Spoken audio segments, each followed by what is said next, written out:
తునిలో 144 section ను పోలీసులు అమలు చేస్తున్నారు. మున్సిపల్ చైర్మన్, వైస్ చైర్మన్ ఎన్నికతో భద్రతను కట్టుదిట్టం చేశారు. గతంలో వైస్ చైర్మన్ ఎన్నిక సమయంలో తీవ్ర ఉద్రిక్తత పరిస్థితులు నెలకొన్నాయి.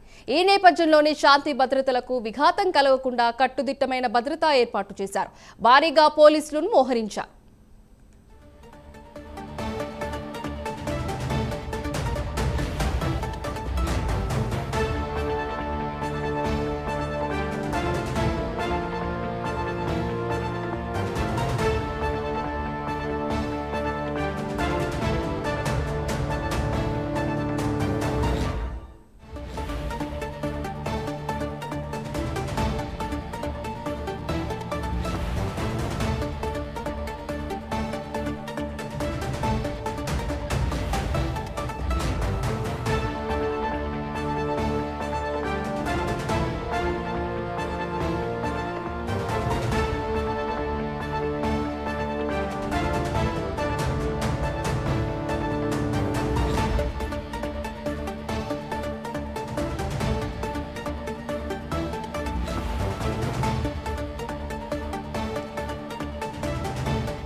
తునిలో 144 సెక్షన్ ను పోలీసులు అమలు చేస్తున్నారు. మున్సిపల్ చైర్మన్, వైస్ చైర్మన్ ఎన్నికతో భద్రతను కట్టుదిట్టం చేశారు.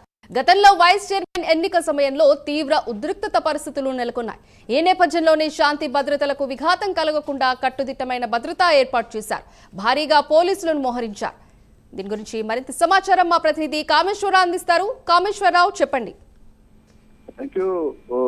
చూసుకుంటే కనుక కాకినాడ జిల్లా తుని నియోజకవర్గం తుని పట్టణంలో ఈ రోజు తుని పురపాలక చైర్మన్, వైస్ చైర్మన్ ఎన్నిక అయితే జరగనుంది. ఈ నేపథ్యంలో గతంలో కూడా అనివార్య కారణాల వల్ల 4 సార్లు వాయిదా పడ్డ అనంతరం కూడా ఈ రోజు ఉత్కంఠతగా ఈ ఎన్నిక అయితే జరగనుంది. ఈ నేపథ్యంలో ఇప్పటికే తుని సంబంధించిన సిఐ, రూరల్ సిఐ, తుని పోలీసులంతా కూడా ఈ ఎన్నిక సమయం 144 సెక్షన్ అయితే అమల్లో పెట్టడం జరిగింది. దీనికి సంబంధించి ఇప్పుడే మరి కొద్దిసేపటి కింద తుని పట్టణ గీతారామకృష్ణ అయితే మాత్రం 144 సెక్షన్ ఉంది, ఎటువంటి అసాంఘిక కార్యక్రమాలు చేస్తే ఉపేక్షించేది లేదని చెప్పేసి అనౌన్స్మెంట్ చేయడం జరిగింది. ఈ నేపథ్యంలోనే గతంలో ఏదైతే ఉందో తీవ్ర ఉద్రిక్తమైన పరిస్థితుల నేపథ్యంలో ఏమైనా మరొకసారి శాంతి భద్రతలు విఘాతం కలిగే విధంగా ఉందన్న నేపథ్యంలో ఈ కట్టుదిట్టమైన భద్రత ఏర్పాటు చేశామని చెప్పేసి గీతారామకృష్ణ చెప్పడం జరిగింది. దీంతో పాటు కూడా డ్రోన్ కెమెరాలు, అదేవిధంగా ఏదైతే ఉందో మొత్తం తుని మొత్తం కూడా స్పెషల్ బెటాలియన్స్ డ్రోన్ కెమెరా పర్యవేక్షణలో అయితే మాత్రం ఎన్నిక జరగనుందని చెప్పి సిఐ గీతారామకృష్ణ తెలిపారు.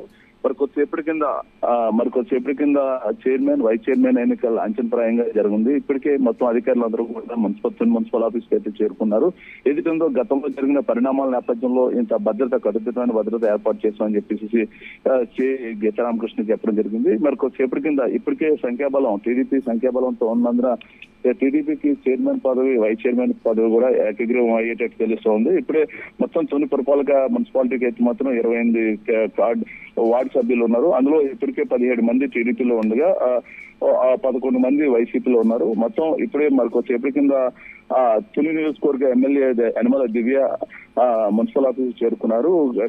ఏదైతే ఉందో టీడీపీ వార్డు సభ్యులతో మున్సిపల్ ఆఫీస్ చేరుకున్నారు. ఇప్పుడు ప్రారంభం అయితే అవుతుంది. మరి కొద్దిసేపట్లో ఏదైతే ఉందో ఎన్నిక చైర్మన్, వైస్ చైర్మన్ బల నిరూపణ ఎన్నిక అయితే జరుగుతుంది. ఇప్పటికీ ప్రెసిడెన్షియల్ అధికారి రవికుమార్ అయితే మాత్రం ఒక్కొక్కరుగా పేర్లు అయితే చదువుతున్నారు. మొత్తానికి ఏదైనప్పుడు కూడా తుని అనే అంశానికి, తుని అనే మున్సిపల్ పురపాలక ఎన్నికల అంశం ఈ రోజు తెరపడినట్టు తెలుస్తుంది. ఇప్పటికీ మొత్తం ప్రశాంతమైన వాతావరణంలో ఎన్నికైతే మొదలైందని చెప్పొచ్చు. Right, thank you Kameswara Rao.